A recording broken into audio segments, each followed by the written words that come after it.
This is bioinstrumentation revision discussion. I've already discussed, right, part of this. So we are discussing bioinstrumentation PYQs from 4 years, right? I have already put up a part 1 of this video. This is part 2 of this video. And this is part of the Simplified revision series where I have also discussed circuits, HAP, biomaterials, biomechanics so far. And if there is sufficient interest and response for the videos that I have put up so far, I would, of course, continue this and put up more videos on medical imaging and things like that. So that depends on the response that I get for these videos.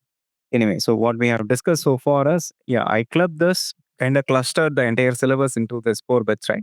Sensors 1, cardiorespiratory system, measurements there, and then we have wearables or all this grams, right? ECG, EEG, PCG, or GOG, and all of that. Also mentioned there is a sensors too where we'll have to deal with electrochemical, optical, Beer Lambert, laser, and all that. So for these 2 bits are done, sensors 1 and cardiorespiratory. Today we will do this all the grams and sensors 2.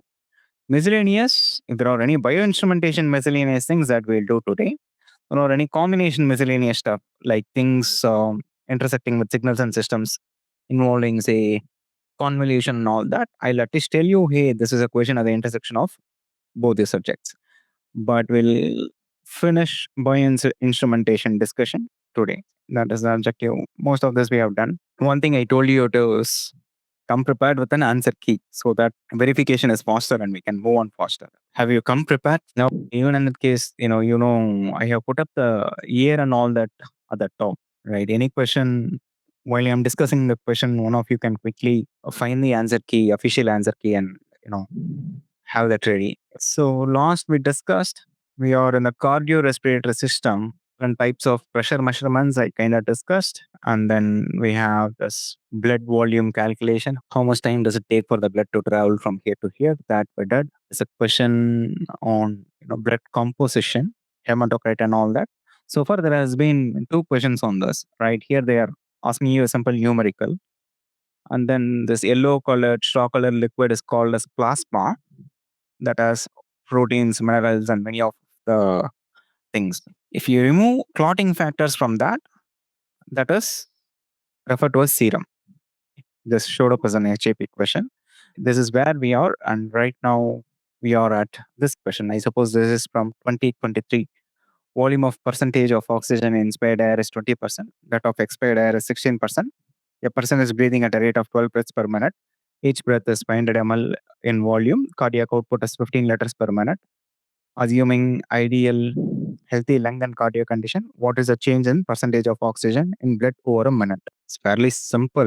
Goes in as 20%.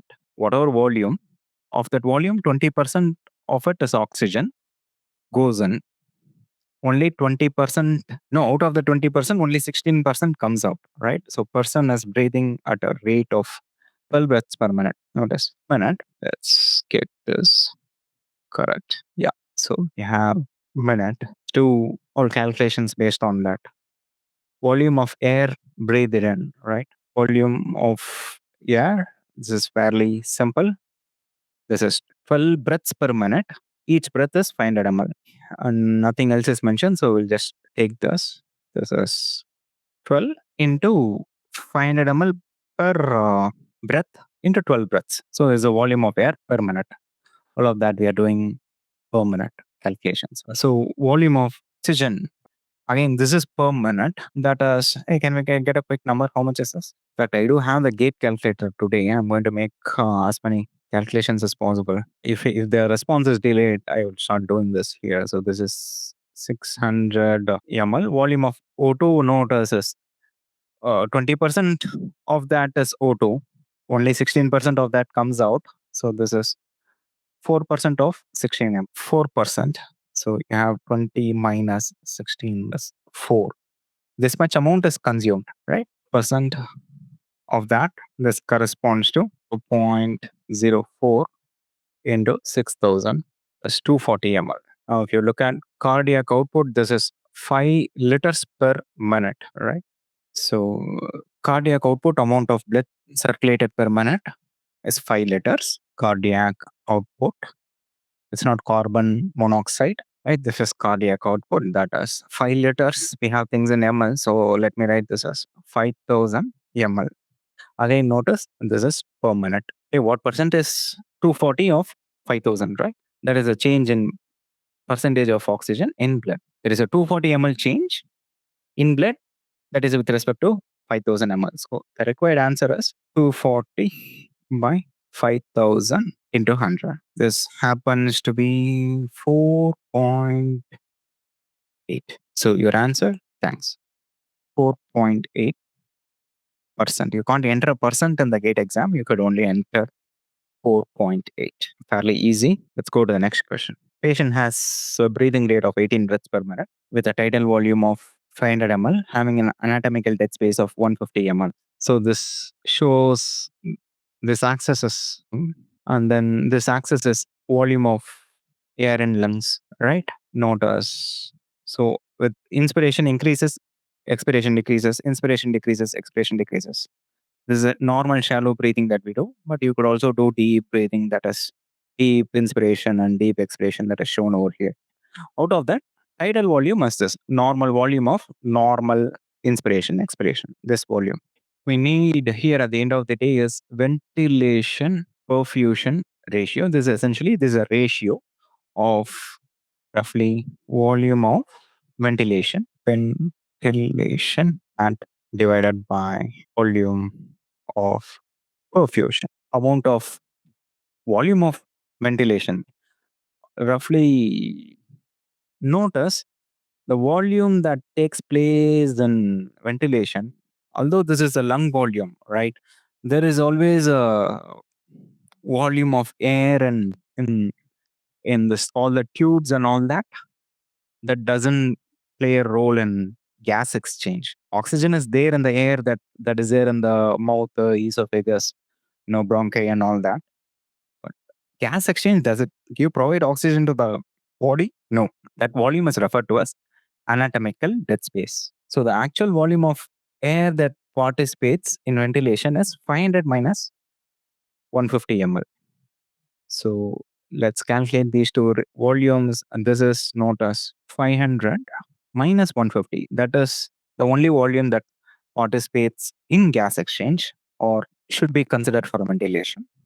This is per breath, total 18 breaths per minute. I said this is a ratio. So we have to divide this by this. So let's take this number. What is the volume of perfusion? Stroke volume, the amount of volume of blood that heart pumps per beat. Per beat, it's 50 ml. It does 150 beats per minute. So that perfusion is simply 50 into 120. Notice I have things in numerator, denominator. Things are in ml. The units will cancel, right? So I have in consistent units, so I don't have to worry about it further. This is also in breaths per minute and beats per minute, right? Both are in per minute. I don't have to really worry about units, SI and all that. Numerator, denominator will easily cancel. If we calculate this, what we get is ventilation should roughly match. So this is expected to be around 1. And we can see this seems to be a more reasonable case, 1.05. Now, here is this detail that we already saw in HAP. So we have tidal volume. You have to find a means to memorize this. I already said that. Tidal volume. Then there is a reserve volume for inspiration, IRV. Then there is a reserve volume for expiration, ERV. Then there is a volume that you cannot expire any further. That is known as residual volume. Total inspiratory capacity, that no surprisingly is referred to as inspiratory capacity. Then what is the residual capacity? What is the volume that expiratory reserve plus residual thing? This is known as functional residual capacity. This is FRC. Vital capacity, that plays in exchange. Both expiration and inspiration, sum of the two is vital capacity. Lung capacity is the entire thing from maximum expiration to 0, right? This is TLC. These are just definitions so far. based on this definition, we can quickly see TLC equals VC plus RV, residual volume. Again, there is a residual volume. There is just RV that we said. TLC is VC plus RV. VC, you can see that summation of IC and ERV. This is IC plus ERV. IC, you could see as summation of IRV and TV, volume TV. Then we also have FRC as ERC, ERV plus RV. So recall this. You could do that in less than a minute. I mean, to recall this. Actually, do this a couple of times. Could easily do that. Once you recall this correctly, then all the relations are easy, straightforward. What can they ask? Notice. We discussed this in HAP, right? Which of the following relations is are correct in terms of various lung volume measurement? ABCD. Vital capacity is expiratory reserve volume equal, VC minus ERV is IC, VC plus ERV is IC, TLC is IC plus FRC, FRC is RV minus RV. Which of these two are correct? Quickly. I suppose VC is vital is that takes place in respiration, right? Expiration plus this. So A is correct. Yeah, AC. A is correct. Then C is also correct. I already discussed why these two are incorrect. So I'm not going to discuss further. Let's just make sure this is correct. TLC is sum of inspiratory capacity plus functional residual capacity. Yeah, residual is this expiratory reserve plus residual. And then that is functional residual is ERV plus RV. Inspiratory is, yeah, what you can inspire, right? Yeah, that is correct. Functional residual capacity plus IC will be TLC. So one of the important details here is, notice many of these things can be measured with a spirometer. Volume changes can be easily measured, except for this bit. This residual volume is hard to measure. How do you measure residual volume? This is hard. Notice, you could actually indirectly get RV by measuring total lung capacity. There is a way to measure TLC, to measure TLC. And in fact, that way, let me be specific. This is known as two washout experiment. Industrial engineering, they have asked for based on this. There is bioinstrumentation in industrial engineering, right? IN paper. So there are GATE PYQs based on this. So in N2 washout experiment, you could measure TLC, right? Both theory questions as well as numericals are possible. I have, in fact, the assignment problems and all that is there in bioinstrumentation. I have actually discussed this quite elaborately. Quick pointer. Let's move on further. One more question on gas exchange. Arterial blood extracted from a healthy adult showed an oxygen partial pressure of now concentration, or not concentration, content, oxygen content of oxygen in the artery, not carbon dioxide. This is content of oxygen in artery, right? Yeah, they are referring to arterial. There is gas exchange happening. There is some oxygen, concentration in the lungs is higher. There is exchange between lungs and blood at the capillaries, right? Some of the oxygen dissolves into the blood.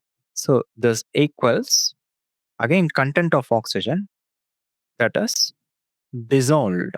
But it so happens that this dissolved part is 100 times less than what is physiologically required. If I have to go by this equilibrium between air and water, you're running short of oxygen by a factor of 100, right? Life is not possible. That's why nature kind of found out a means to bind oxygen in blood, in fluid, and they invented all this RBCs and hemoglobin and all that, right? Both cellular and molecular mechanism, genetic mechanism, all of that it kind of did, right?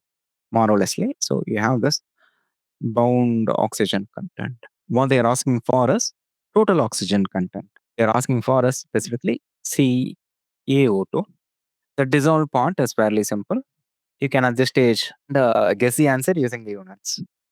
Dissolved CdO2. Dissolved is due to partial pressure. This is mmHg pressure, right? 40 mmHg. So per mmHg, you are going to have 0.003. Per mmHg, 0.003. 40 mmHg, this is just 0.003 into 40. And you will have these units in ml per dl. ml per dl. Deciliter is 100 ml. So you have the units. Notice units alone. This is an ml per 100 ml of oxygen per 100 ml of blood. Automatically, you got a percentage there, which is what they have here, percentage volume by volume. So if your answer in ml per dl, you can enter that number there. Point number one. Then we have the pound part, EbO2. This is oxygen is binded to hemoglobin.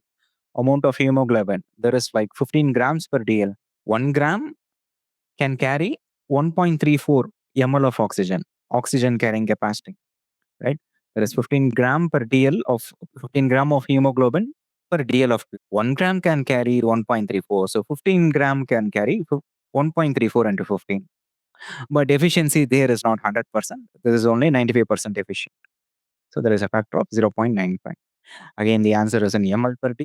So can we quickly get these two numbers? I need the numbers separately. I'm going to write this ml per dl here. That info over here. This is an ml per 100 ml. That is ml per dl.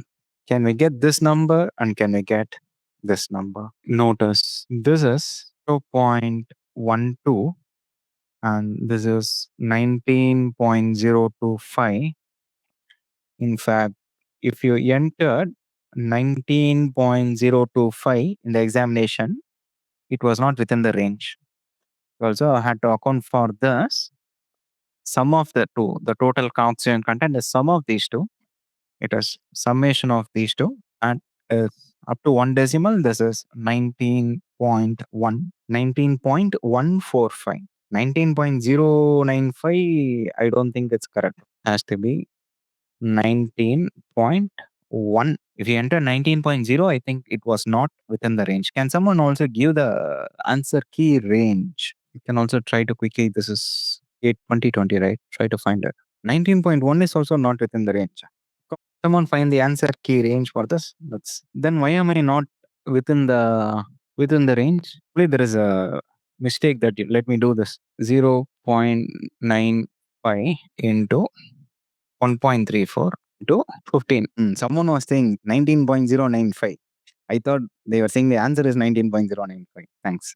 So the range, that is answer key range, is 19.2 to 19.4. If you only did bound oxygen, of course it's incorrect. Notice this is actually supposed to be 19.095.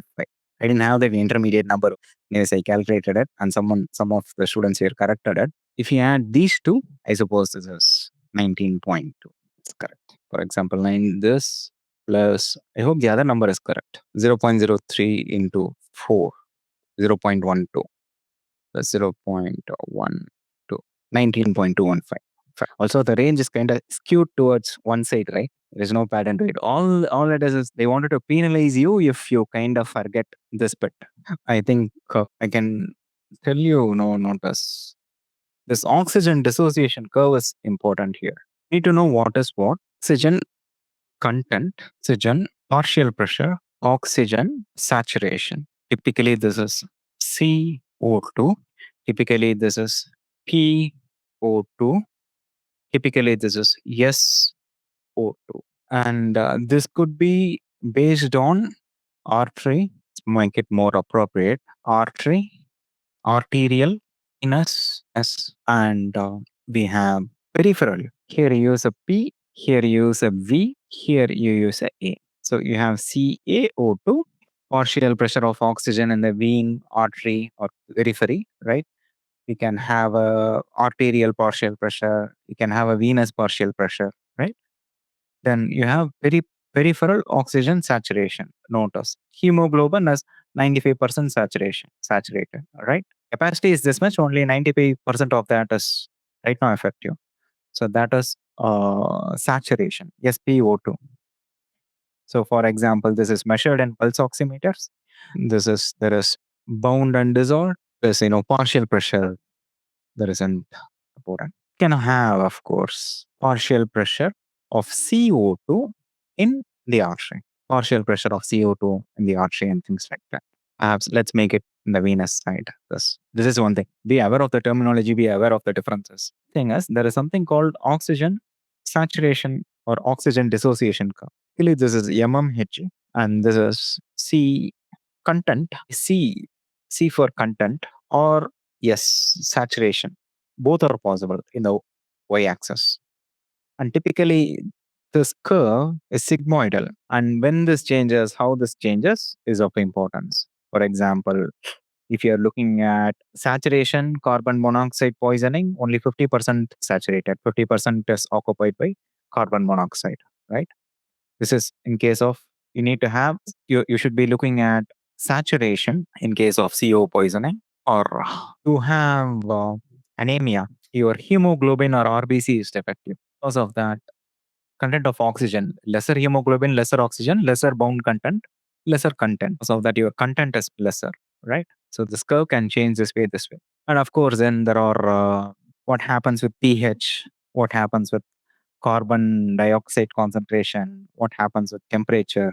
Many of that are also studied. But notice this is typically a very, very important detail, because so far there have been lots of questions here. Make sure to understand this oxygen dissociation curve. Let's move on. Which of the following statements related to the operating principle of pulse oximetry are correct? Which ones are correct? Oximeter can non-invasively determine arterial oxygen SpO2. Notice oxygen saturation. This is peripheral by analyzing the light transmitted through the skin during the systolic phase of the blood flow through the tissue. So this is one place where I need the answer key. So arterial, peripheral arterial. We can excuse that. Arteries in the periphery, arterioles in the periphery. Let's excuse that. The answer key is BC. Answer key is BC, is it? I don't think so. Pulse oximeter, isobestic wavelength is the wavelength at which hemoglobin, oxygenated hemoglobin, have same optical absorbance. That is correct. I'll show what this is in a moment. Oximeter can accurately determine SpO2 of blood by computing the ratio of absorbances at two wavelengths. Two wavelengths in and around. Isobestic is around isobestic is around red. So in and around red, slightly less than red, one infrared. Notice this is less than red. Red is 700 by R. So this is slightly less than red, greater than IR. This is greater than IR. Or this is the greater than red, that is in the infrared. You can use those two to measure. So this is also correct. Pulse oximeter can accurately determine the SpO2 of blood by computing the ratio of absorbances that 850 and both are in IR. Isobestic is it is around red. One has to be less than red and another one has to be above IR. So this is not possible. Both, this is IR, this is IR, this is not possible. This is not correct. Yeah, the answer key, I suppose, also says, let's make sure what is this isobestic and all that. Absorption spectra of hemoglobin, amount of light absorbed by this hemoglobin. So higher this thing, higher the absorption coefficient, higher the molar extinction coefficient in this case. But again, the higher the absorption, let's say, so more than 800. So metal, there is a mnemonic, right? More than 800. So this is a isobestic, in fact, is somewhat at IR. This is absorption curve for HbO2, absorption curve for Hb hemoglobin and oxygenated hemoglobin HbO2. More than 800 nanometer, deoxygenated hemoglobin absorbs less. More than 800 nanometer, deoxygenated hemoglobin, deoxygenated hemoglobin absorbs less or lesser compared to oxygenated. That is correct. That is what is there in the shape in the mnemonic, right? So higher this value, higher the absorption compared to oxygenated, deoxygenated is lesser. Things are more than 800. Notice at 800, the amount of absorption is the same. Less than 800, deoxygenated absorbs more. So we can calculate this ratio and kind of see how much in the ratio tilting towards this end or this end. And specifically, we need to put a sensor at a wavelength here and at a wavelength in and around the isobestic wavelength. You can put one at red, near red, and you can put another one at infrared. So if it is isobestic in between, and you can easily look at the ratios and tell whether it's how much is the scale tilting towards oxygenated or deoxygenated. You can make a call. And the way you typically do that is by analyzing absorption pulsates with beat.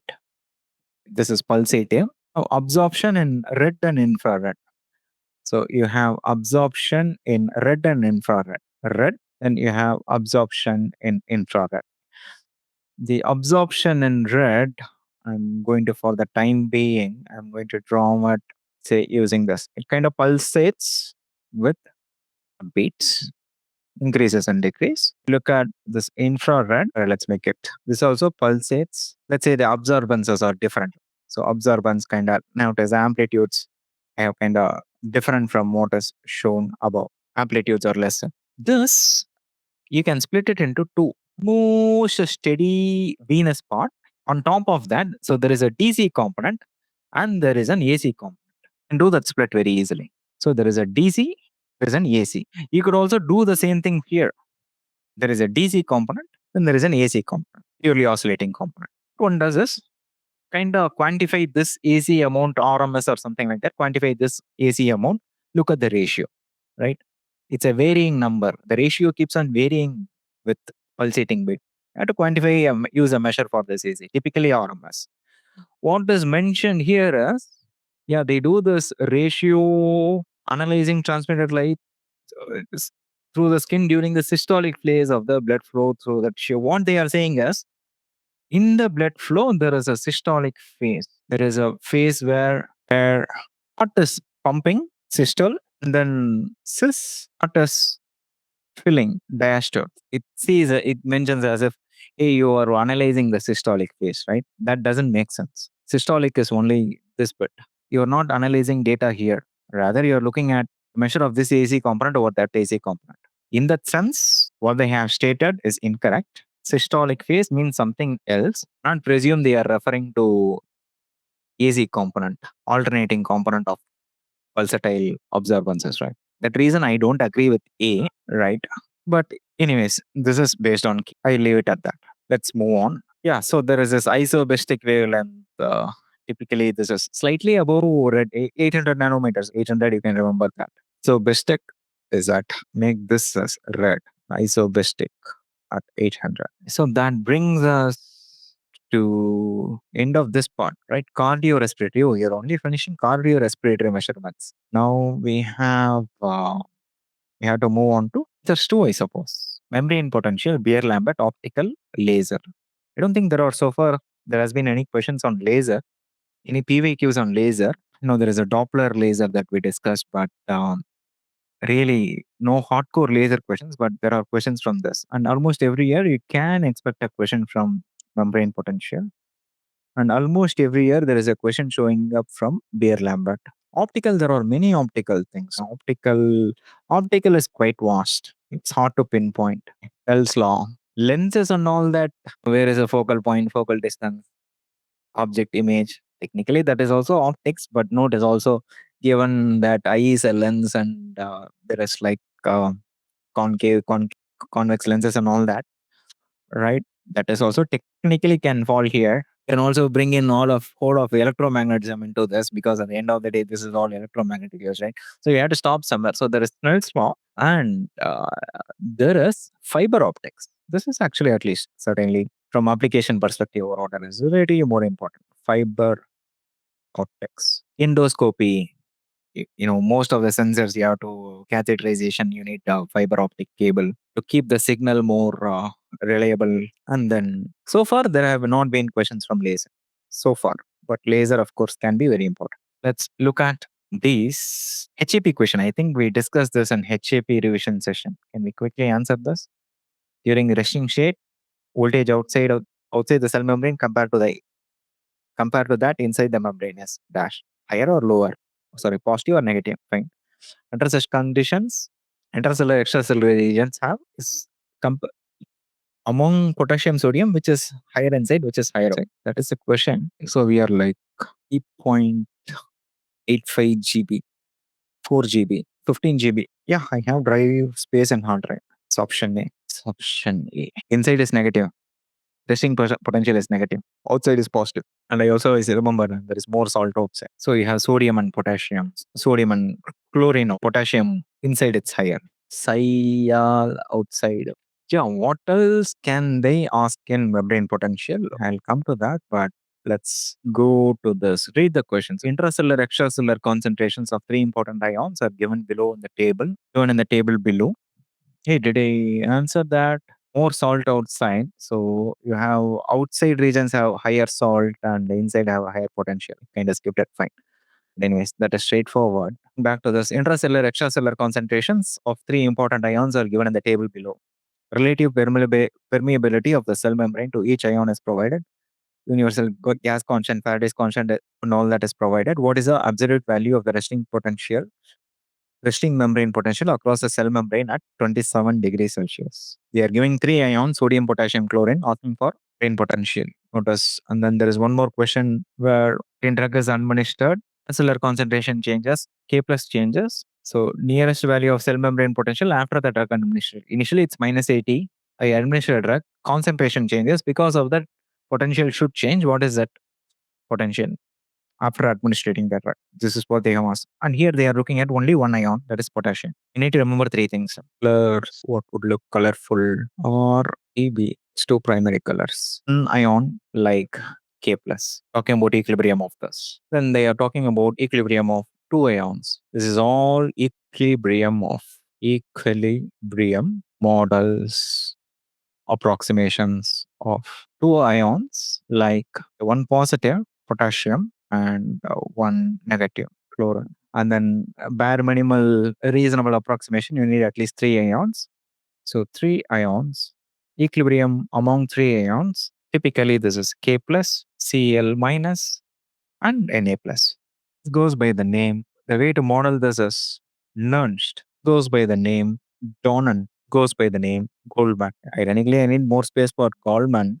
So let's me slightly rewrite this. E ions like Na plus. Goldman. Outside and outside should be equilibrium. What equilibrium? Diffusion and this electrostatic potential, that should be in equilibrium. This was modeled by Nernst. You have UIU, right? IU, I kind of always remember VI minus VO. This is minus T by ZF is gas constant.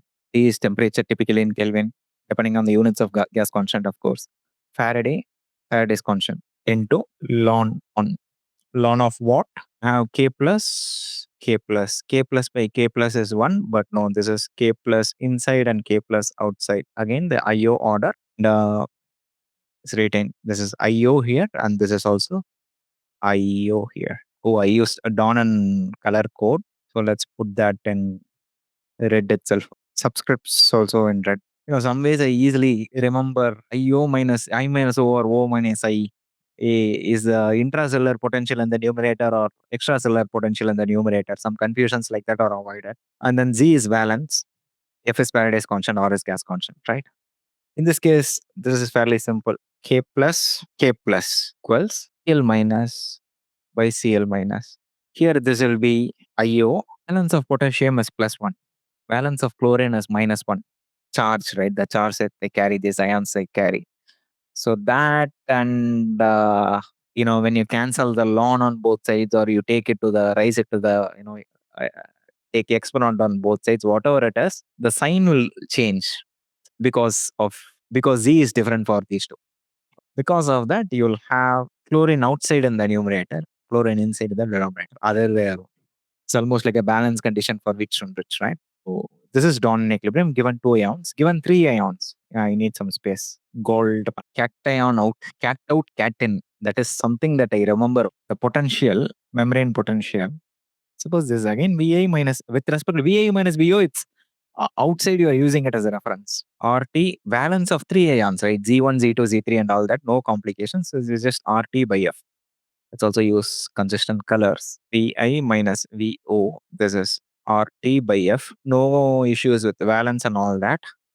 But one big ln of numerator by denominator. What I remember is, I'll write the mnemonic cat out, cat in. The mnemonic that I out, cat out by cat in. You can find some means to remember that.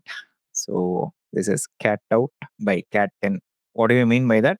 It has to be summation of concentration, product of concentration and permeability of cations. Summation permeability of cation, ith cation, into concentration of ith ion, outside or inside, This is outside. Plus summation of all the anions.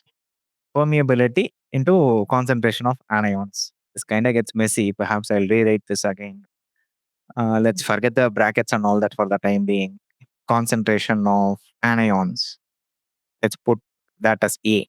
Cations is outside, anions is inside. There is also this confusion with this indices. So instead of calling inside, outside, this kind of confuses with inside and outside here. So let's call the indices as Mn.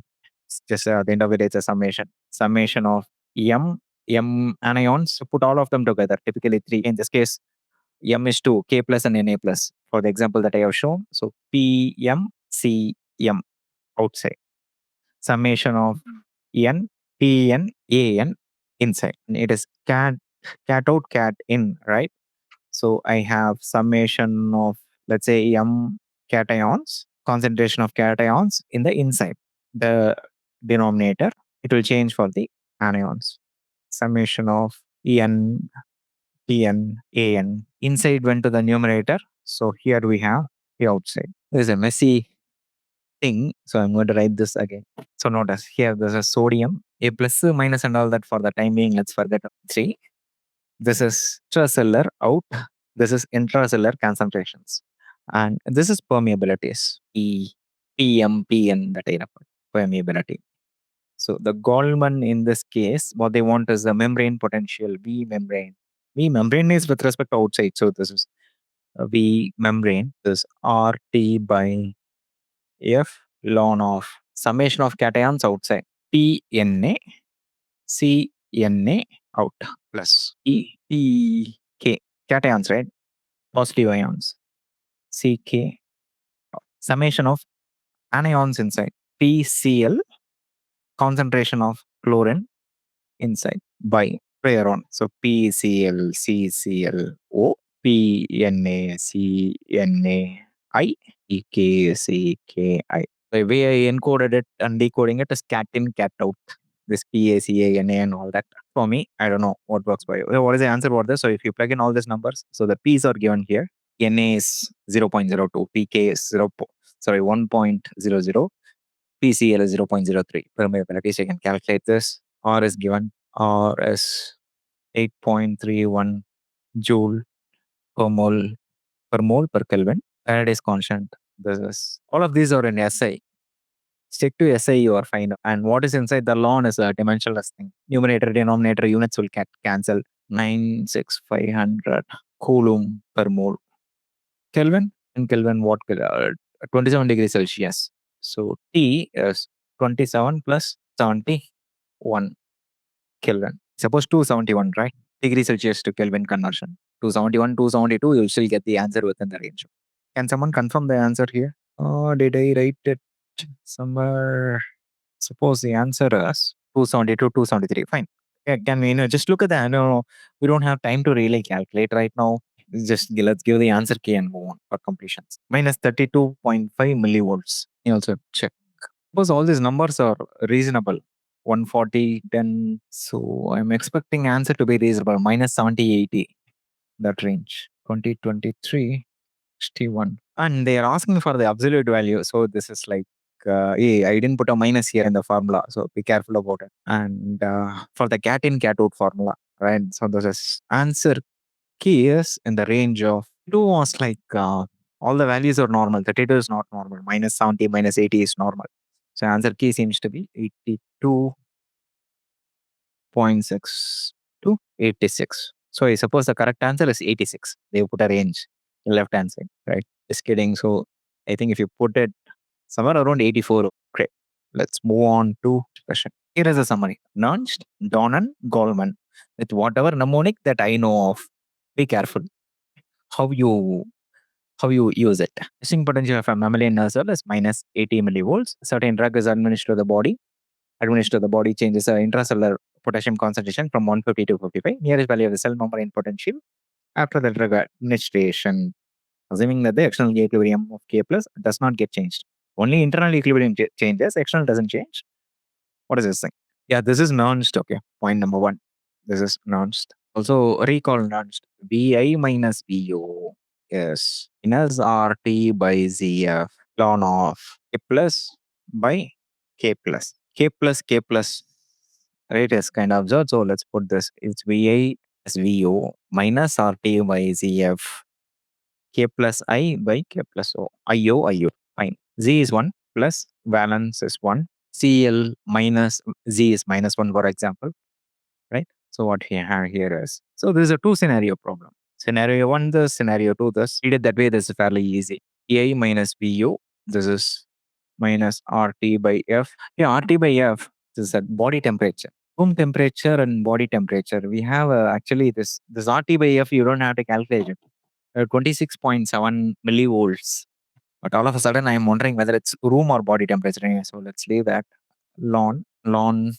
Actually, even if you put either at room or body, you're going to get, it's a MCQ, right? You can still pick the correct answer. That's a different story. So yeah, plus. These are all the K plus I, K plus O. But these are all at scenario 1. First scenario, using a superscript for that. Second scenario, again, we have VA minus VO as minus RT by F ln K plus by K plus. Of course, this is IO. This is scenario 2. I'm using a subscript to refer to scenario 2. Some of these numbers are given. For example, scenario 1, this difference is given to be minus 80 millivolts. And then you're asking you for how much is value. Let that value be V. So you can subtract these two equations. Notice I had to cancel common things. Either you have to divide or subtract. In this case, I'm dividing, right? V minus 80 equals 1 minus 2. Minus 2. The first equation, first LHS of first equation, sorry, RHS of first equation, RHS of second equation. And some common terms will get cancelled. I suppose when you subtract, the extracellular doesn't change. The equilibrium of K plus doesn't change. So these two will get cancelled when you subtract. The two intracellular are given, 150 and 55. You can actually find the difference. That happens to be, I suppose, I have done this calculation in a PYQ discussion, but this is the underlying kind of theory about it.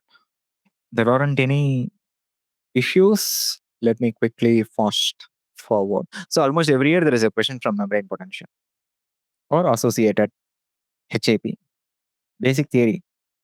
Partly we also discussed this in human anatomy and physiology. HAP, right? This YouTube subtitles are sometimes getting weird. So, hey, by the way, YouTube subtitles are available in many Indian languages, including Hindi, Tamil, Kannada, Gujarati, and all that, right? So somehow if you don't like this English, always have that option of turning on subtitles, auto-translated subtitles in your own language. I tested it for a couple of languages like Tamil and also Hindi. It was reasonably good. HAP, so that is human anatomy and physiology. Yeah, some of the questions are also discussed there. Now let's move on. Suppose the next topic is Beer-Lambert's law. This is, you take a cuvette, some solution, you send in light with a certain intensity, only part of it comes out. What gets absorbed depends on the concentration here. Absorbance depends on concentration, is in fact proportional to the concentration. Typically, it's also proportional to the length of the cuvette. The proportionality constant is known as this molar extinction coefficient epsilon. That's also, let's give colors. Absorption. Absorbed is proportional to this and this. Molar extinction coefficient, this is epsilon. So what is given here is two dyes X and Y having concentration in the ratio 0.25. Concentrations are given. Identical cuvettes. Size L is the same. Subject to absorption measurements in a spectrophotometer. Estimated ratio of their absorbance is 0.5. Ratio of absorbance is given. So what is this? Quickly, two scenario problem. Some common terms will get cancelled. Only one of them will be unknown, right? Two scenario question. So you have their molar extinction coefficients. The order. This is A1 is epsilon 1 C1 L.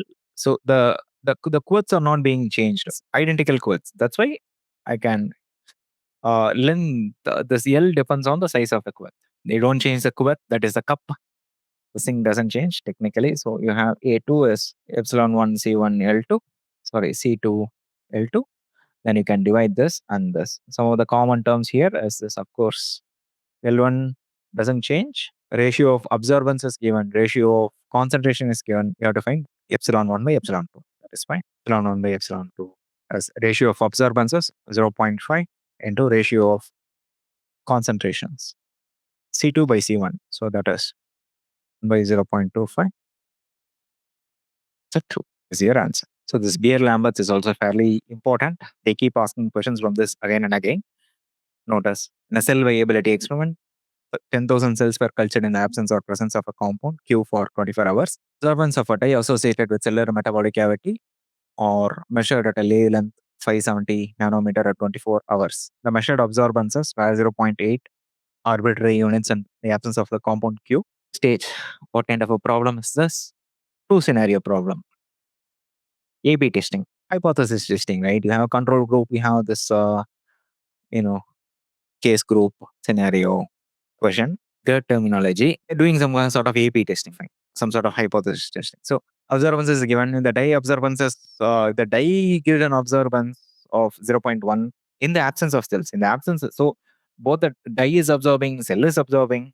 What is the percentage of cell growth inhibition caused by compound Q? So even in this case, beware, this absorbance, amount of light absorbed is proportional to this length, proportional to concentration, proportional to epsilon. But typically, is the absorbance zero when there is no concentration? Need not be zero. So sometimes you can have it need not be a straight line passing through the origin, number one. But even otherwise, even if you don't complicate it that way, the relation is expected to be linear. Should it pass through the origin is a different question. So, but even if otherwise, here notice absorbance total is absorbance due to the compound plus absorbance due to the dye. So you could say this absorbance is compound's absorbance concentration of the compound. So length of the good I suppose is constant L plus you could say is molar extinction coefficient for that dye, concentration of that dye, length of the hole. Suppose compared to the compound, dye's concentration is too high. This remains a constant, almost a constant. This is presumably a constant. So known as your A at the end of the day is epsilon 1. Let's also slightly rewrite this L into C compound. And the quit and all that doesn't change. We're not going to change that. I'm also going to, for simplicity, you notice this becomes a constant. Let's call it epsilon naught. Constant doesn't change. Dye's concentration and all that doesn't change. Too high compared to the compound's concentration. This is also one more constant. Epsilon 1 into L, I'm going to call it as some other constant, epsilon. At this stage, you also don't need, in fact, these two.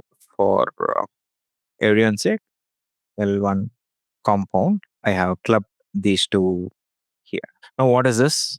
I only read that as a two scenario problem. Yeah, it's a two scenario question. So what you have here is in scenario one, A1 is epsilon 1, epsilon doesn't change. Epsilon C1, concentration changes. Epsilon naught doesn't change. A2, epsilon C2 plus epsilon naught.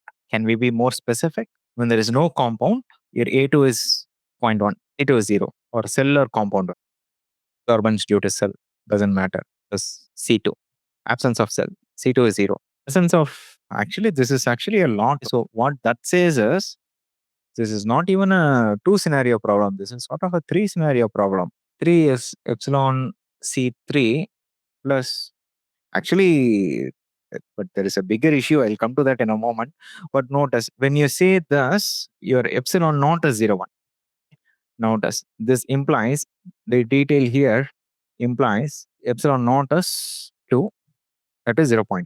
So partly there is a mistake in the question. That mistake is actually getting translated as issues with my description of the answer. I'll kind of elaborate it further a moment. So cellular metabolic activity, this is technically, let's say cell.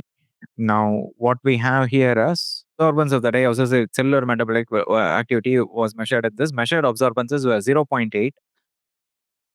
0. Absorbance is 0.8 in the absence of compound Q, and 0.5 absence of compound 2. Say concentration is something, let's say epsilon C3 plus 0.1, that is epsilon naught. You don't know the concentration of the metabolic activity of the cells that you don't know. I'm calling that as C3 in the absence of compound Q. In the presence of compound Q, is there any data given? This is 0.5. In the presence of metabolic activity, in the presence of compound is, let's say, C1. Epsilon naught, of course, you just found out to be 0.1. What they are asking for us, this ratio 3 minus C1 by C3. This is the inhibition because of the compound. The concentration is lesser. C1 is lesser. How much is it lesser with respect to the the original, that is C3? That is what they are asking. They are asking this as a percentage. Notice you can subtract these two equations and then divide by, at this stage, you can easily get rid of epsilon. You can find this ratio. Does anyone need help with that? In fact, some of this is not necessary to erase it, but C3 is 0.7 by epsilon. C1 is 0.4 by epsilon. You can easily find C3 minus C1 by C3. Can get rid of epsilon. In fact, C3 minus C1 by C3 happens to be 0.7 minus 0.4 by 0.7. How much is this as a percentage? So multiply by 100. Yeah, I will just the sum once again, but there is a, my gist is there is a mistake in the question. Hey, can we get that ratio? I have the get calculator. 0.3 by 0.7 100. I get that to be roughly 42.85 percentage. What I'm getting as a percentage, this is 42.85 percentage. But I'm going to explain this again with the mistake in the question. In fact, there is a reason my explanation is kind of getting issued. What does, there is a very, very, very big presumption going on here, right? Which is really confusing things. That is, now there are three things inside the quat: cells, I, compound Q. Ideally speaking, absorbance total should be what the cells absorb plus what the dye absorbs plus what the compound absorbs. There is metabolic activity of the cell. Because of that, there is an absorption. The dye is absorbing, the compound is absorbing. So now, first thing is they have mentioned absorbance of the dye is this, in the absence of cells, whether that is in the absence of compound or not given, right? Shamayuta, do you see the issue that I am mentioning? They are saying if the dye gives an absorbance of 0.1 in the absence of cells, is a compound Q present or not? That is not mentioned there. Yeah, that. So it is kind of phrased. Seem to have tried to phrase a two scenario problem, but they have kind of made a mess out of it. But what they are presuming here, the person who set the question paper, should the person solving the question paper presume that? Not necessarily. I would say there is a mistake. Person who set the question seems to be presuming us the compound Q doesn't absorb, man. Let it free. It is present. Its concentration, its presence or absence doesn't affect absorbance. That is being presumed. Is it correct? I don't agree. Is it confusing? 100%. But that is a presumption here. Is it sensible to presume that? No. You are saying the dye can absorb, the cell's metabolic activity can absorb, but compound Q cannot absorb. Have you mentioned that? No, right? It's only fairly to assume that compound also assume, but we cannot presume further. If you're stuck with this, you have to presume that.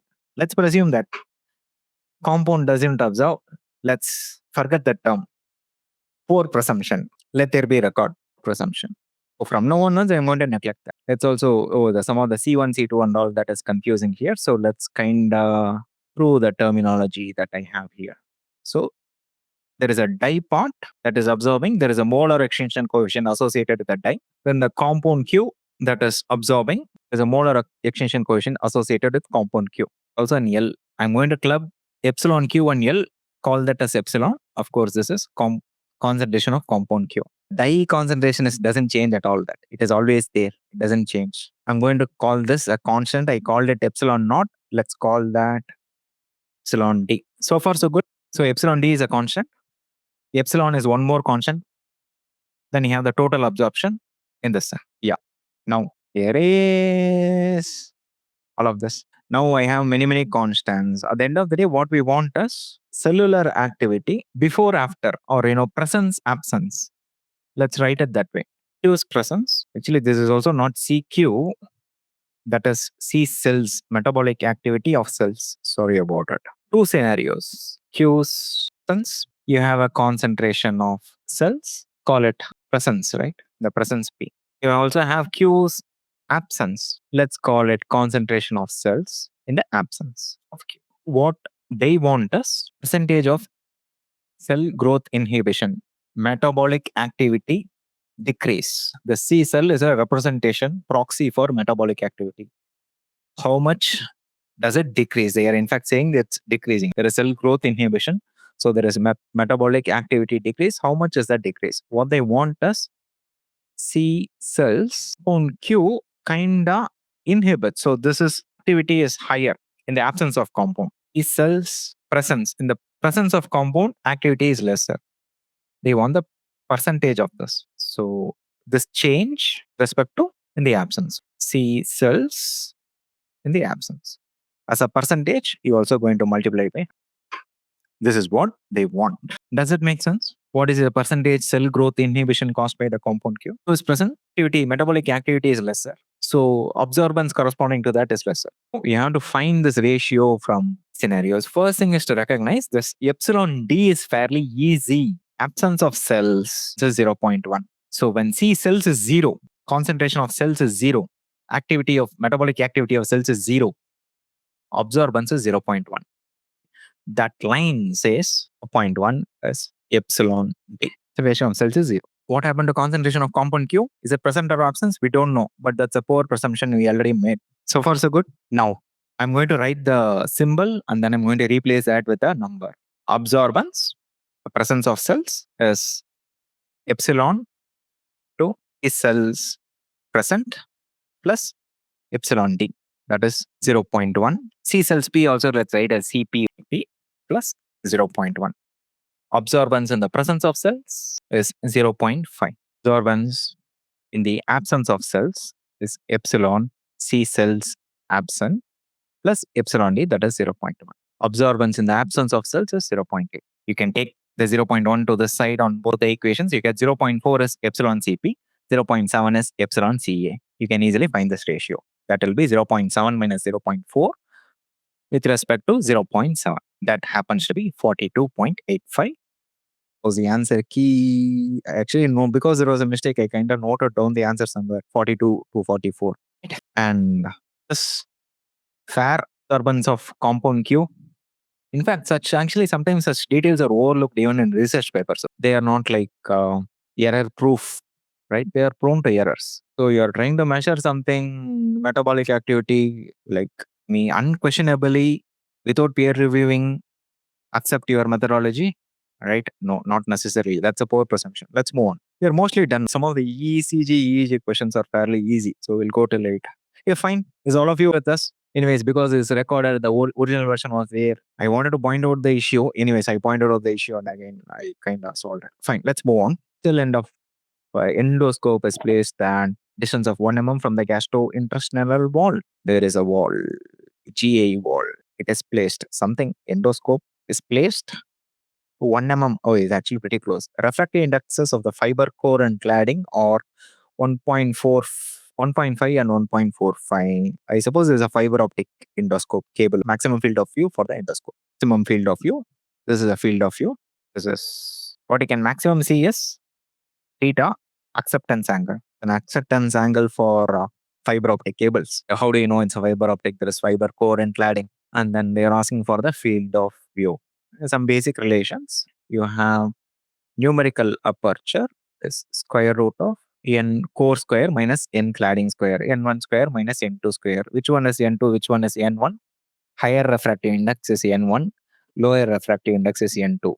Then what is this acceptance angle theta? This is known as numerical aperture. Equivalently, instead of the field of view, they can ask you this numerical aperture. The acceptance angle theta in inverse of numerical aperture field of view 2 theta. This is given. You can quickly find out what the field of view corresponding to theta acceptance. Max. So field of view is 2 theta. So this is max field of view corresponding to theta acceptance angle. Maximum angle at which data can still enter. Acceptance angle. Fairly easy calculation, I suppose. 45 degrees. Off to 1 decimal place. 45. Is there any decimals? Big is my file. 8 GB. 15 GB calculation I did earlier. Suppose whole score 45.1. I hope that is within the range. Let's move on. Sensors 2 is over. Membrane potential. Equal. This is called Beer Lambert's. Called Beer Lambert's. Beer Lambert, whatever. Beer Lambert. Okay. Lambert's law. Something called, in addition to this, if you want, you need to know few other things like they can numerical aperture, acceptance angle, field of view. There are a couple of related parameters like there is something called transmittivity, percentage transmittivity, and all that. Just make sure you know how the definition of that. Let's move on. Wearables, bioinst devices. So this is where questions from ECG, BCG, Defib pacemaker, cardiac output pulse oximeter. Pulse oximeter, I think I already saw, right? Safety. No, some miscellaneous topics and all that kind of show up, kind of procedure. Many theory questions, so I can easily move really fast, I suppose. Comparison, I start recording this. Comparison to ECG amplifiers, the surface EMG amplifiers. Comparable gain, EG, few millivolts, 0 to few millivolts. EMG, 0 to few millivolts. Comparable gain. Bandwidth, EMG is like, looks totally noisy. It has a larger bandwidth. Surface EMG has a larger bandwidth. Let's quickly stop the sharing. I can show you like minimal data, ECG, EMG, signal range. Hope this is safe for work. Google typically does. I don't know why this balloon is coming. Amplitude, few millivolts. EEG, few millivolts. With this amplitude, they have given it to be much higher. Let's look at a different reference. It would be to look at a book like Webster or ResearchGate, I suppose, is a published paper. Let's see. ECG, few millivolts. EMG, few millivolts. And this is till 100 hertz, and this is like 10,000 hertz. It looks too noisy. EEG is actually a fraction of a millivolts. So the gain it would require is much higher. EEG. You want to get it to old range typically. And then, this is signal range is DC to 150. That is fine. So I suppose ECG EMG signal range. Google for it and you will find it. Get back there. I had left some space, but which of the following statements related to biomedical measurements are true? Electrical activity of neurons in the peripheral nervous system can be measured by electroneurograph. That is correct. Electrical activity in the retina is response to light stimulus can be measured using electroretinography, ERG. What is given is electrooculography, EOG. That is incorrect. We want true statements. A human EEG, gamma waves are high frequency waves compared to beta. Then mnemonic, B, tab, G, delta, theta, alpha, beta, gamma. EEG waves. Roughly start at 3.5. Double it on the gone. You got the signal ranges. This is in hertz. These are all concerning EEG signal, and this is typically the ranges.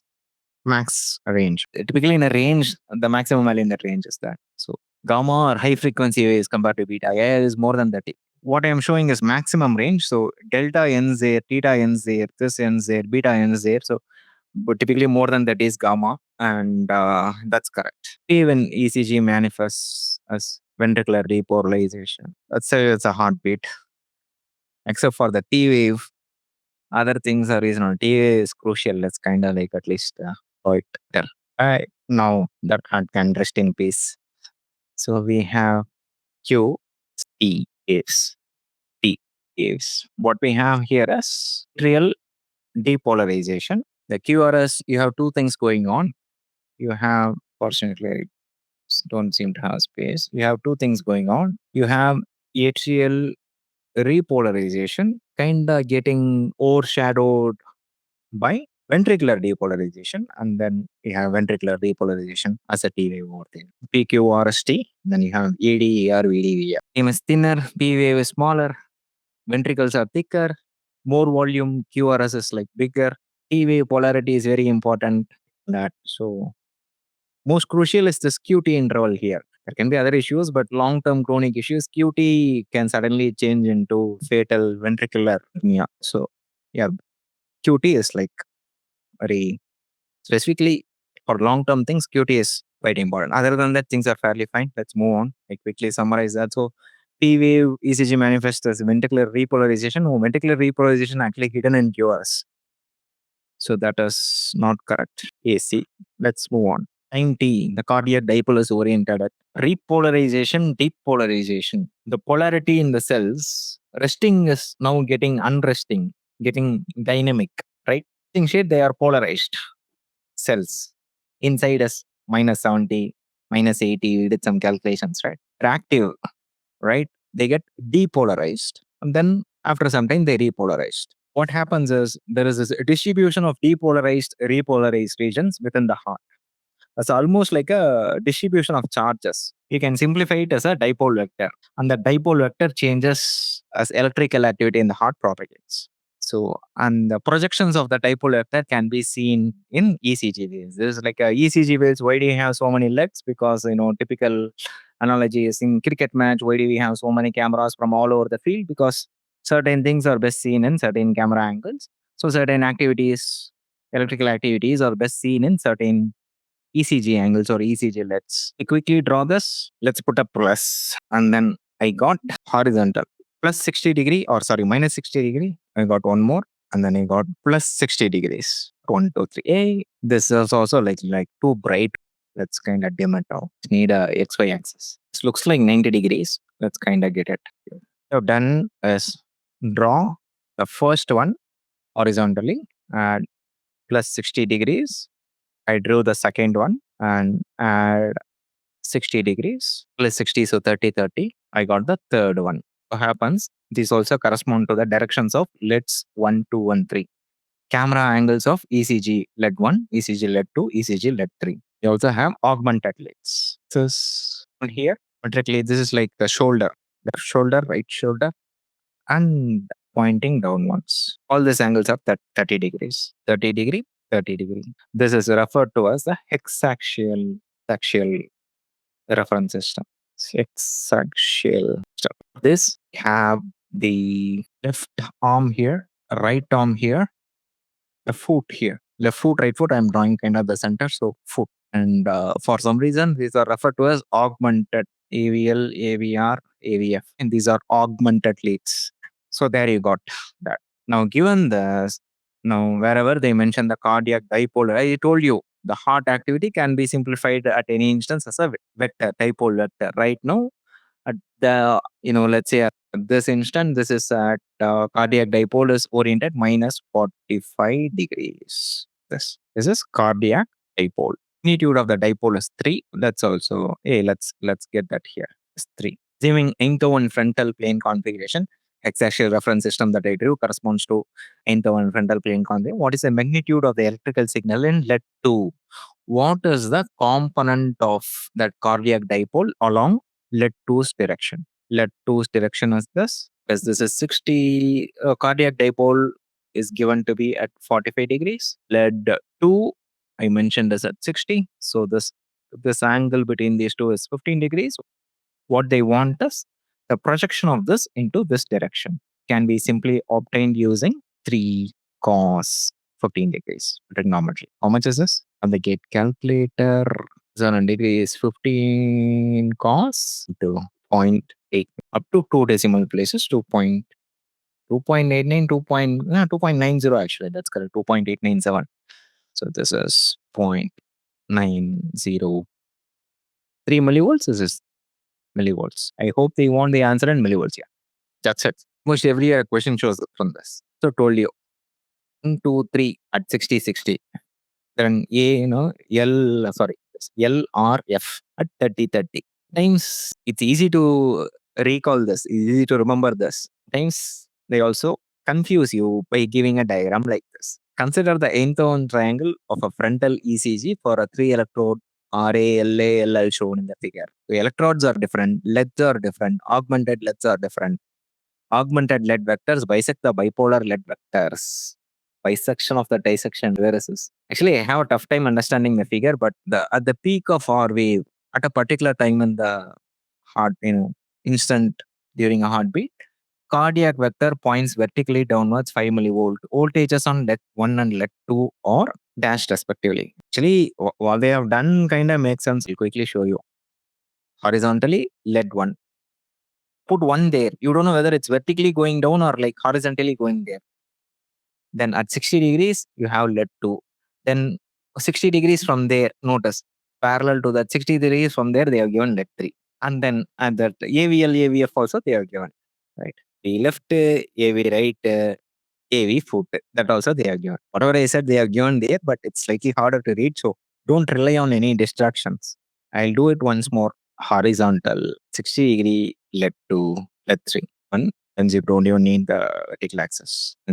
30 degree to the left, 30 degree to the right, vertically down. Move the lines given in their figure, you'll get this dot. So in fact, we need only lead 1 and 2, right? You can also forget the AVL, AVR, AVF. What it is this is vertically pointing downwards. This 5 millivolts, vertically pointing downwards. We know this angle. This angle is 60 degree. This total angle is 60 degree, right? So this angle has to be 30 degrees and this angle has to be 30 degrees. We know this total is 90 degree between 1 and the vertical, horizontal and vertical. So this is 30, 30. If we want to project this along this line, lead 1 and 2 is vertically downwards. Along 1, I suppose this is 0. You project it along 1, this is 0 volts, and that is 0 cos 90 degrees. 5 cos 90 degree, that is 0. And then you have this is 5 cos 30 degree. Quickly say this. So that 5.33. 4.33 and 0. So this 4.33. 5 is in millivolts, this is in millivolts. Suppose the answer is also someone vertically down at 0. Just repeat, Sarah. They are given you the Cardiac dipole vector is vertically downwards. You want the projection of that along the yellow line and the green line. Along the green line, projection is 0. Along the yellow line, this is 5 cos 30, that is 4.33. Want one more repetition? I kind of explained it here, right? You could go look at that video. Fine. A routine stethoscopic examination on the left mid-clavicular fifth intercostal space. Markers are noted between first and second heartbeats. Possible abnormality among the following could be, you have to use 2 information. So APTG 2245, I suppose, right? APTG, aortic, pulmonary, cuspid. APTM is it? APTG or DTAP-G, I'm confusing with that. APTM, someone help me with this mnemonic. I suppose this is mitral. PTM and second intercostal, the right hand side, it kind of does like this, right? 2 second intercostal, fourth intercostal, the mid clavicular, and your rib line is, sternum somewhere over here. The first gap between the ribs on the right side and left side. Your clavicle somewhere over here in the middle of the clavicle, in the third intercostal, fourth intercostal, fifth intercostal. Yeah, between the fifth intercostal and in the mid clavicle, right? If you don't know what clavicle is, Google clavicle. You know what that bone that I am, this tender bone over here, right? You can kind of see it here, that. And then you got the sternum here. Let's draw this sternum here. The gray lines are all ribs. So 2, 2, 4, 5. With this, can we answer? This is fifth intercostal is mitral regurgitation or stenosis. So this is mitral at this stage. This mitral. Is it regurgitation or stenosis? It depends on whether it's systole or diastole. If you look at aortic pressure, I have already drawn this, right? This piece is P dia, MAP and all that. So you know that this is roughly, you have the region where heart is pumping, region where it's pumping, and region where ventricles are filling. This is V ventricle pump. This is ventricle filling. This is referred to as systole. This is referred to as diastole. And the first heart sound occurs here. The second heart sound occurs here. So between first and sound, this is during systole. Systole, heart is trying to pump. What can happen? There can be like backflow in. Blood is not supposed to go through mitral wall, aortic wall, right? When this is pumping, ventricles, when this pumping, this wall is supposed to be closed. It shouldn't go through the atrium. It should actually go through the aorta and to the rest of the body, right? But if that happens, that will be heard during the systole. That will be mitral regurgitation, mitral insufficiency. So the answer is B. So two pieces. One is location tells you which valve it is. Location of the valves doesn't correspond to anatomical location of the valves. Depends on the actually how blood flow gets stopped due to opening and closing of valves. That is slightly more involved, not just anatomical locations. So sometimes it's confusing. Point number one. So location tells you which valve it is. Timing tells you whether it's stenosis or regurgitation, whether the valve is blocked or whether the valve is leaking. Shall we move on? I have left some space in the next page, but end up finish this here itself. It's anatomy. We did it in anatomy physiology class, so we'll skip that also. Brings us to the numericals. Let's make a defibrillator and all that. There are simple models using ideas from electrical circuits. So for some of these questions are fairly simple. A 100 milliamp single current pulse from a pulse generator used for artificial pacing of heart at the right ventricle. The delivered energy does not exceed the fibrillation threshold energy. They have given a threshold, safe threshold. The safe duration of the pulse that could be applied to the tissue, mass having an impedance of 500 ohms is dash microsecond. Tissue behaves like a resistor. The current in the resistor is given. G is there is a cap on the energy.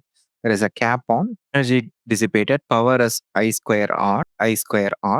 That into time should give you energy. This energy should be less than or equal to 300 microjoules. Is given 100 milliamps. R is given 500 ohms. So your answer is T equals how much? You have the GATE calculator. I forgot it. Put everything in SI.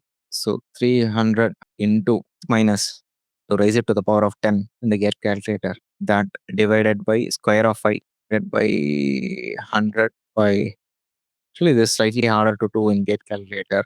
Fine. You get 60 microseconds. The safe duration is 60 microseconds, right? No. To be within this constraint, time should be less than or equal to 60. So T is safe within at least within the bounds. Up to that, 59 is safe. 40 is safe. Pi 3.14 something. That is safe. E is safe. Tau is safe. Not even be a mathematician. -1, -2, and all that. There are uncountably infinite numbers here. All of them are safe. But what is the answer key? This it doesn't even can help with the answer. Should be close to 60. Range close to 60.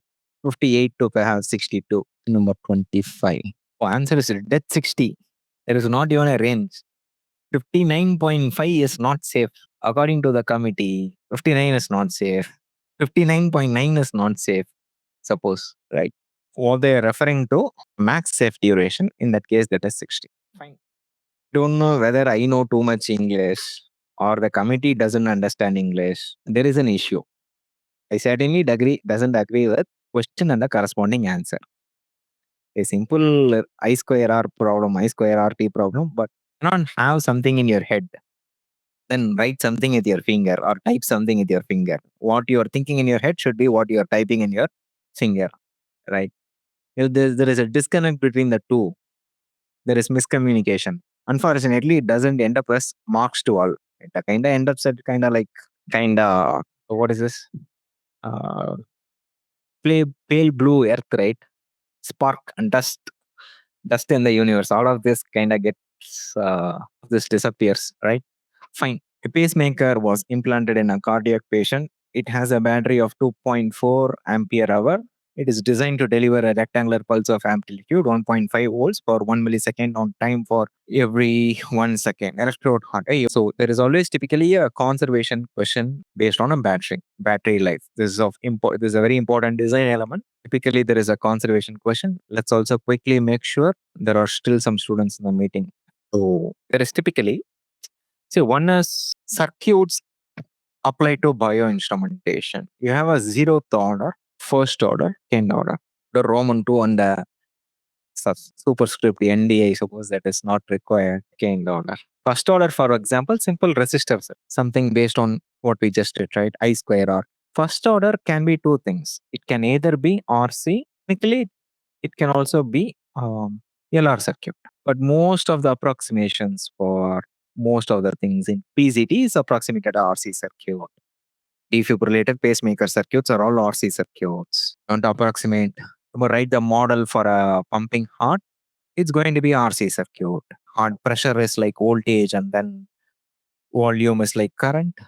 There is a tendency to store voltage, or there is a tendency to store volume, right? Like a capacitor. Capacitor is like there is a volume storage element. So you can draw analogies. It's going to be an RC model at the end of the day. Typically, gate, they don't go till second order. Hardly they don't ask this. So typically there are questions from this.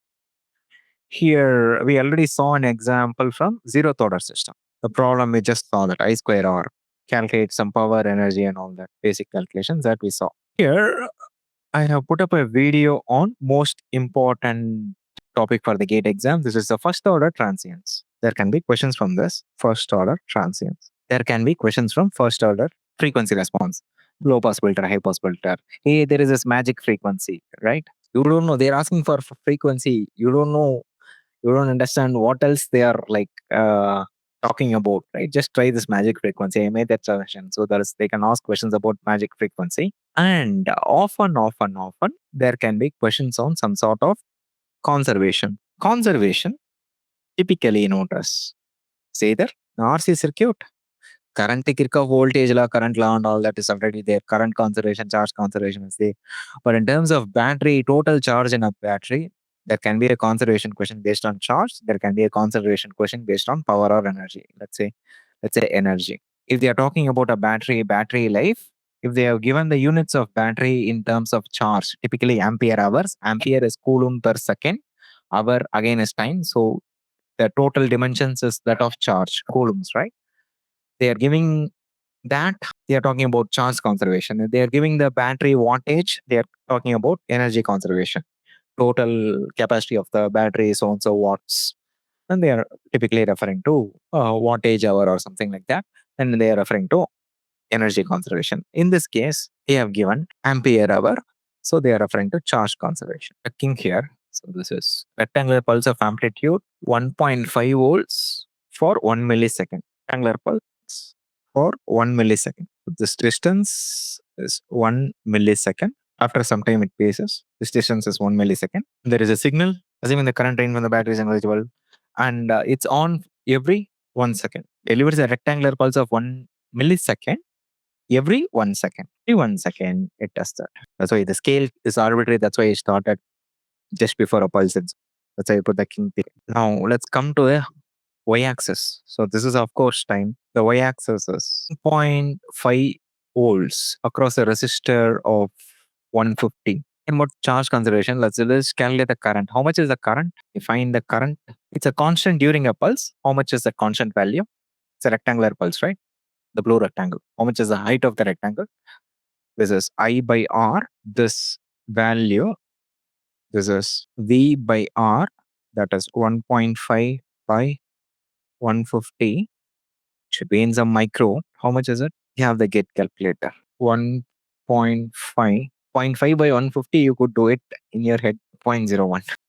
So this height is 0.01 in amperes. Hey, what is the charge involved in one pulse? One pulse responds to ampere into time will give you charge in SI. If you put it, you will get it in coulombs. That corresponds to 0.01 into 1 into 1 millisecond. That is 10 power minus 3 coulombs. Total coulombs, total capacity, battery capacity, 0.4. Ampere is in SI. We'll leave it as such. Hours, in an hour, there are 60 minutes in a minute, 60 seconds, 1600. So number of pulses the battery is capable of providing. Number of pulses that equals battery capacity. This is also right now in, this is in coulombs. Ampere hour, I convert that into coulombs. Number of pulses, let's divide this by this. I get that number, let's put it by 10 power minus 5.4 into 3600 into divided by that, divided by 1 pulse. So that is into 10 power 5 pulses. 3672, I suppose, yeah, roughly 86 e power 6 or 7. Just be careful. Yeah, that number is 10 power minus 2. This is 10 power minus 3. So I got the 10 power minus 5. Fortunately, 1 pulse is 1 second. That also corresponds to number of seconds. Pulse, length of 1 pulse is 1 second. It's 1 pulse every 1 second. It's not 1 pulse every 1.5 seconds, right? So number of pulses corresponds to number of seconds. Convert that into years, you got the answer. So the final answer is 2.4 into 3600 into 10 power 5 seconds. Number of hours divided by 3600 divided by 24 days divided by 365 years. How much is this? Get calculator. 2.43600 to pi raised to the power of 10 by 3600 by 24 by 365. 27 point just integer 27 years. 27 years. I think we have like two more questions and then a couple of minutes of like summary overlap and all that, and we'll wind up.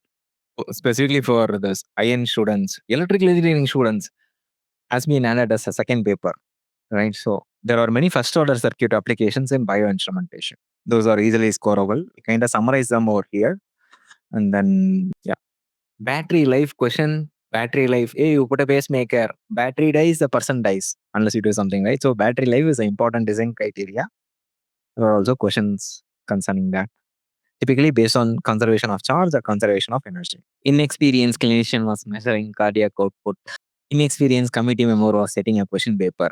Actually, I should take that back. They're like partly, this is actually a good question, but copy pasting and considering the opposites, they made a mistake, I think. But anyways, we'll come back to this one question. One more question, we'll wind it up and finally we'll come back to this question. Which are the following statements related to safety of biomedical instruments? Person is exposed to an electrical hazard. Let go current is defined as maximum current which the subject can withdraw voluntarily. This is true, right? What is true? Correct. Microshock is physiological response resulting from an electrical current passing through the heart. By definition, microshock is that current directly passing through the heart. Whether that's a physiological response to the current, current directly passing through the heart, whether there is an English issue, let's kind of overlook it. Microshock is that. It is in an intensive care unit is being exposed to the danger of microshock because of using internal conductive electrodes in the vicinity of the heart. You put a minimally invasive catheter, yeah, there can short and sometimes there can be a microshock. This is true. 50 hertz safe current limit for a microshock is greater than 50 milliamps. 1000 milliamps is greater than 50 milliamps, right? A billion milliamps is greater than 50 milliamps. At this stage, whether the thresholds for this let go current, ventricular fibrillation, any of that, this greater than kind of saves your day. No, it cannot be possible because infinity is greater than 50 milliamps. No one can withstand infinite current, right? That's it. So that's this question. What is left is there can be some combination questions. Measurements, dimensional analysis shows up in measurements. You can do some dimensional analysis based on bioinstrumentation. I'll show an example. For example, for blood flow through arteries, right? Yeah, this is more in Corti work. This is like the third time this is showing up in this revision. Once in HAP, once in biomechanics, biofluids. Now this is showing up in bioinstrumentation. It will also show up in measurements, right? ED by rowdy ED, right? That mnemonic. I don't know how many of you remember that. So measuring pulse wave velocity, propagation speed. But if you can check dimensions and answer it, technically I can club it with measurements. And for completion, this is ET by rho D. ET, rho D. This D is thickness, D is diameter. Glomerulus filtration process of kidney. Is biofluids question sort of. Yeah, I did it in biomechanics. Del P is QR. V is IR. Del P is QR. So at least recap this. Del P, Q times resistance of the pipe. Resistance of the pipe is 8 mu length of the pipe by pi or not radius of the pipe raised to the power of 4. I think you use that. Then here we also had to use some conservation. Q total is Q in one pipe into N4. N4 you have to kind of find this from this information, right? That we have done in biomechanics revision. So I'm going to skip that. This injected with a current I of T. Membrane potential. I'm going to change it by injecting a current to produce a change in the intracellular membrane voltage V of T. No more resting potential, right? Cell membrane is modeled as a linear system with impulse response H of T. Yeah, its impulse response is A e power minus T by tau. If you convolve it, you will, convolve it with a step, you will get the current. So do convolution and find the current. So this is essentially a question in signals and systems in the language of bioinstrumentation. Let's not put this in HAP, at least bioinstrumentation. You're measuring and playing with voltages and currents in a cell. Finally, this operational amplifier, why is it showing up here? This parallel plate capacitor. Capacitor sometimes is used as a displacement sensor or a motion sensor or a microphone. So bioinstrumentation, fine. This is technical question in operation amplifier. So this combination is really bad. But fine. These are some of the combinations that can show up. But bioinstrumentation being bioinstrumentation, that is bioinstrumentation being really, really vast, right? They can combine this with anything and everything in the GATE biomedical syllabus. But I think we are very well prepared by now. What I will do is I'll quickly discuss that and we'll wind up. Leftover question. Thermodilution. An inexperienced inexperienced clinician was measuring the cardiac output of a healthy human by thermal dilution 2.0 ml. First is this thermodilution fixed dilution is mass conservation. Energy conservation, you can do fixed dilution, then dye dilution is mass conservation. You can also do energy conservation. This is thermal dilution. To measure cardiac output, fairly quite involved. If possible, I'll try to put a separate video on the addresses. It says they use 2 ml cold solution. Typically, they use 15 ml, 20 ml, 10 to 20 ml. Okay, 2 ml is too low. This is partly from prior knowledge based on experience. So even if you use 2 ml, the thing's conservation still holds good. Just that because of there is some heat loss at unintended places, your conservation calculation can be slightly off. Because of that, 2 ml often is considered too small. Cold saline, there is a reason and an assertion. The reason is cold saline volume is too small. That's a reason.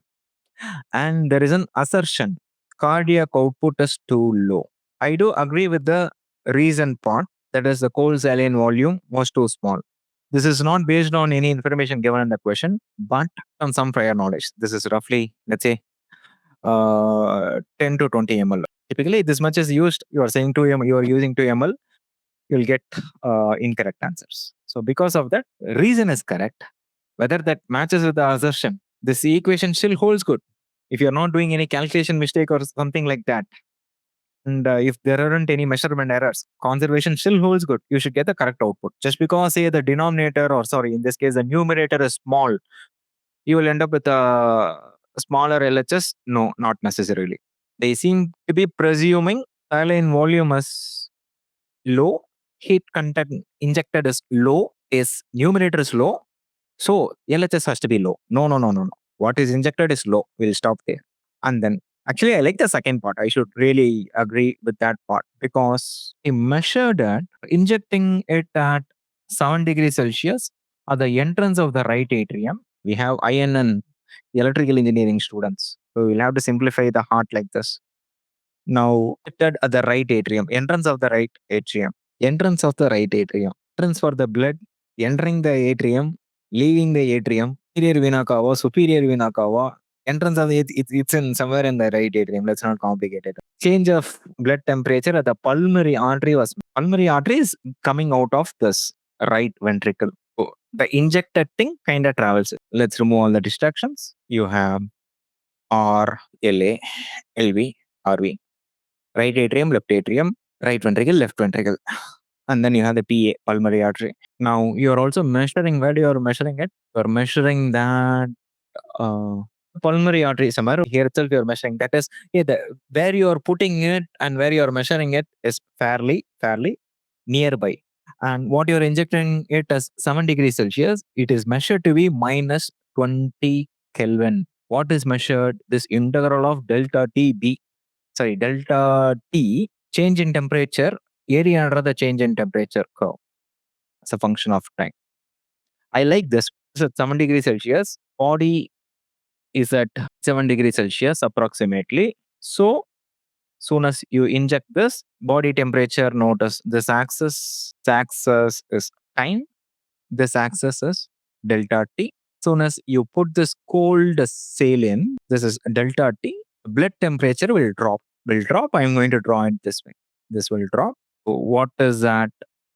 37 degrees Celsius kind of drops and kind of comes back here at a particular location. This particular sensor measuring it here in the pulmonary artery. At that pulmonary artery, the temperature changes as a function of time like this, typically like that. And they are saying that area under that curve is minus 20. Notice this is drop, it's negative 20. This is minus 20 Kelvin second. Number one, is there a quick way to get an estimate of the area based on information given in that question? In fact, this is why, despite some of the mistakes, I think this is a very good question for this reason. Is there a way to infer area under the curve from the question, from the details given in that question? What is a, can we kind of provide bounds for that? What is a maximum drop in temperature? Bound, maximum can be 7 degrees. It cannot go lower than what you colder thing that you put in. Mother absurd principle in mathematics concerning heat equation, unfortunately. Why? But common sense. You're putting in 7 degrees Celsius. It becomes 0 degrees Celsius. How come? I will make ice and sell, right? So, no, not possible. Maximum bound is 7 degrees Celsius. The way we can, so we kind of roughly got the, if we squint our eyes and look at it as a triangle, we kind of got the height of the triangle. Is there any way we can get the breadth of the triangle? How long does it take? How long does it take? Can we get bound or an estimate or an approximation? Anyone still in the meeting? Or this video still running 13.35 GB. So my 15 GB estimate is kind of on track. Is there an estimate for length? Is it a second? Is it couple of seconds? Is it a couple fraction of seconds? Is there an estimate? A reasonable estimate. This is in the order of beats. Let's say 72 beats per minute, 60 beats per minute. I get an estimate of this. Notice the time that bolus, saline bolus takes to travel from here to here and get clear roughly gives you an estimate of that time. Cardiac output, you know the cardiac output 5 liters, right? Roughly, notice. A minute, 5 liters get circulated. How long does it take 1 liter to circulate? Fraction of a minute. In this problem, it happened to be 12 seconds. Same thing. 1 minute, 5 liter of blood goes through right atrium, through the pulmonary artery. How long does it take for this bolus to cross that? You will see a temperature drop as far as that bolus is there. It's not in the order of a length beat. The bolus will get cleared pretty fast in the order of seconds. Heartbeat 62 beats per minute, 60 beats per minute is like 1 beat per second, right? Few fraction of a second for the bolus to get cleared up here, which is where we will see the temperature. As if the bolus moves, there is no more temperature drop. It's all flush spread, right? And that gets absorbed heat. Even if the bolus say there is recirculation, will there be second wave, third wave, corona wave, and all that? No. Heat wave will get all the entire tissue is like kind of absorbing that, which is one of the reason you are kind of making the measurement very, very closer to this.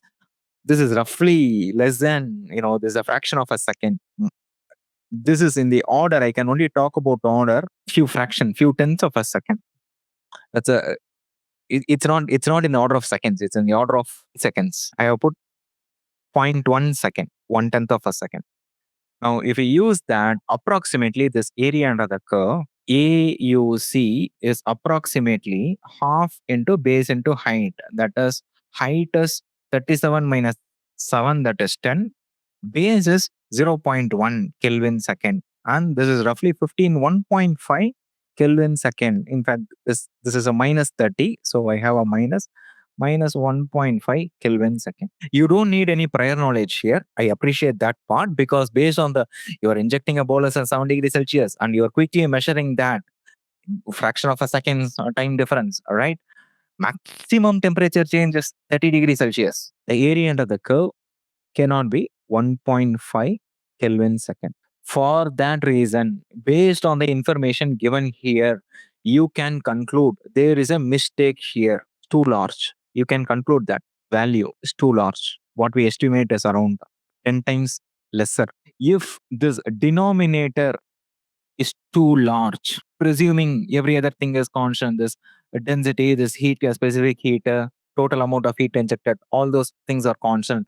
The denominator is error prone. It is too large. Presuming everything else is fine, your calculation will be too low. So, do agree with delta T is too large, cardiac output is too low because delta T is too large. To make this an MCQ at this stage, they have tried to write opposite sentences with assertion reasoning. That is where they went off. If this is only reason, only assertion, you could have written opposite sentences. Cardiac output is too low because delta T is too large. Cardiac output is too high because delta T is too small. Presumably opposite of what is stated in B, right? This is incorrect. Now let's say the same thing, right? With the saline volume. Cold saline volume is too slow. So cardiac output is too low. No, you cannot make that conclusion. But the answer key says this. I don't agree with that. Volume is too low. Assuming every other thing in that equation, this conservation equation still holds good. There are issues with heat loss. There is heat loss happening everywhere over here, but fine. But whether that heat loss kind of affects, how does the volume affect that heat loss and all that?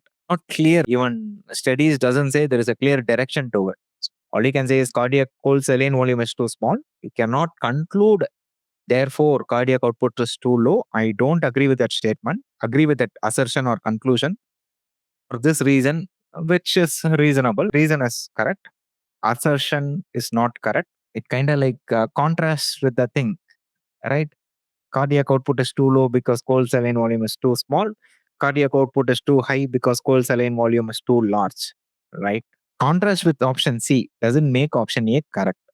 So option D contrasts with option B, that makes it incorrect. D is correct. The moment it's contrasting, it's incorrect. That is, it's opposite, it's incorrect. C is C is not correct. If you contrast it, you don't necessarily get a correct statement. The opposite of C is not necessarily a correct statement. That could be one more incorrect statement. I don't agree with key. That is the key. But we should appreciate the committee giving nice questions like this. Mistakes do happen, right? Even I do make some mistakes here and there, right? Only if someone says they don't make any mistakes, like you should be very wary of them. Mistakes do happen, but rationally, scientifically, we should be open to correct it when we catch it, right?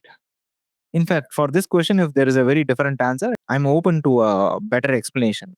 I have done thermal dilution experiments. I have actually measured cardiac output and all that. We had a tough time getting it working on, right? Not in humans, but I have done this in human-sized pigs. I know the issues surrounding this measurement, calibration, all that.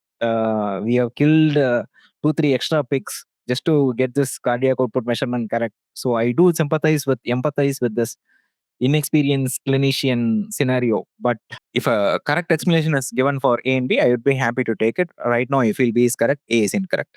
That's my verdict. So let me also stick to my verdict. A is incorrect, B is correct.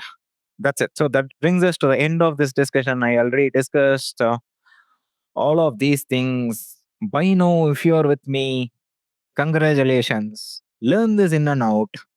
You are ready to clear the GATE exam. Learn this in and out and learn few other subjects in and out. Sir, does the electrical circuit that you have provided, does it suffice for GATE biomedical exam? Yes, you need to know it in and out. All the cases, cases and digressions that I am mentioning, if you know all of them, if you understand them, if you can apply them, you're in a good position. That what I have discussed is more than enough. Percent of questions show up from 20% of concepts. This is typically the scenario.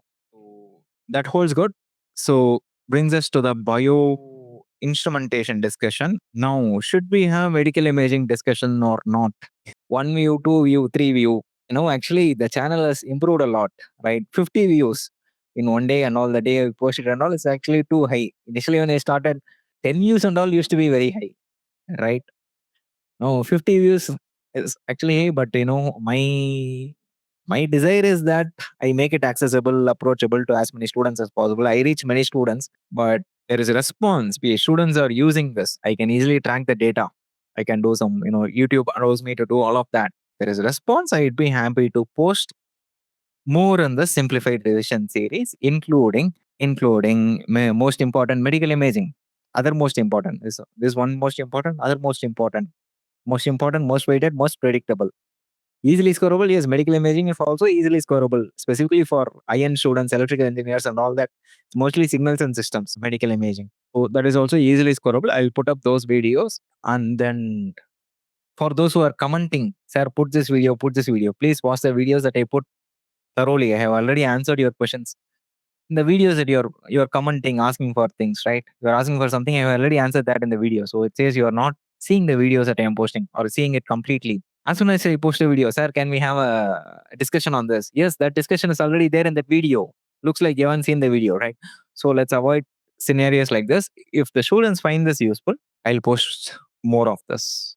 Medical imaging, other subjects, 2024 question paper discussion, and all of that.